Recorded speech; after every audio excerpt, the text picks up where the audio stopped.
көршіңмен тату бол. Ертеден келе жатқан көрші ақысы тәңір ақысы деген сөз бар. Бұл сөздің шығу төркіні діни аңыздарда былай баяндалады. Мұхаммед пайғамбар Миғражда бір бейбақтың екінші бір кісіге жабысып, соңынан қалмай жүргенін көреді. Ол қайда барса да, хақымды бер, деп қасынан бір ел ажырамайды. Ей, бұл адамда не ақың бар, не істеді саған, деп сұрайды. Бұл кісіде менің алынбаған ақым бар дейді. Қандай ақы? Бұл менің көршім еді. Тәңірі оған байлық берді. Ауласынан үнемі ауқатты адамдар арылмайтын. Ал мен өте кедей пақыр болдым. Күнде оның есіңге салап, телміріп тұратынмын. Ол маған көзінің қиығында салмайтын. Бала шағам аш жатты. Бір татым нанға зар болдым.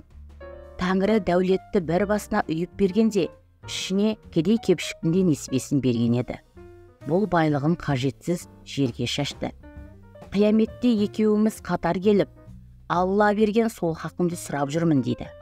Пайғамбар бұрынғы байға қараса, мүсәпір күйге түскен екен. Көршісіне қарауға беті шыдамай қарайып кетіпті. Пайғамбардың алдында жер шұқиды. Пайғамбар: көрші ақысы тәңір ақысы. Көршісіне қарайласпаған, халін сұрамаған адам менің үмбетімнен емес, дейді де жүре береді. Расулдың бұл сөзі дүйім үмбетке таралып, кейінге үлгі өнеге болыпты. Көршісінің ақысы деген ұғым осы кезден бастап дәстүрге енген екен. Діни наным бойынша Құдай тағала алдында келген момыннан: көршімен тату болдың ба, деп сұрайды екен. Көршісіне қиямет жасаған адам тозақтың отына түседі. Ал көршісімен тату тәтті өмір кешкендердің жаны ұшмақта болады. Ел аузында жақсы көрші туралы мағыналы хикаялар бар. Ертеде Ұлықпан хакімнің бір шаһарда екі үйі болыпты. Бірі хан сарайындай үлкен болса, бірі құрылтайдың ұясындай шағын жұпына екен. Бір күні Ұлықпан үйін сатып, өзге қалаға көшпек болады. Кең сарайлы үйін арзанға, ал лашығын қымбатқа бағалайды.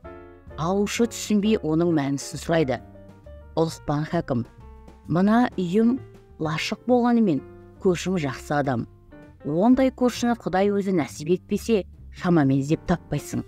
Сондықтан үйдің құнын емес, абзал көршімнің бәсін қымбатқа бағаладым. Екінші үйім сән салтанатты боз үй, бірақ көршім нашарлау кісі. Онымен қоңсы болған кісінің қуанышы аз болды. Ол үйді арзанға сатқан себебім сол, депті. Қоныс сайламас бұрын көршіңді сайла. Үй алма, көрші ал деген мәтелдер Ұлықпан хакімнен қалған екен. Көрші жайлы қазақ арасында да ұлым жақсы болсын десең, ұлы жақсымен, қызымы жақсы болсын десең, қызымен жақсы көрші бол деген сынды мақалдар бар.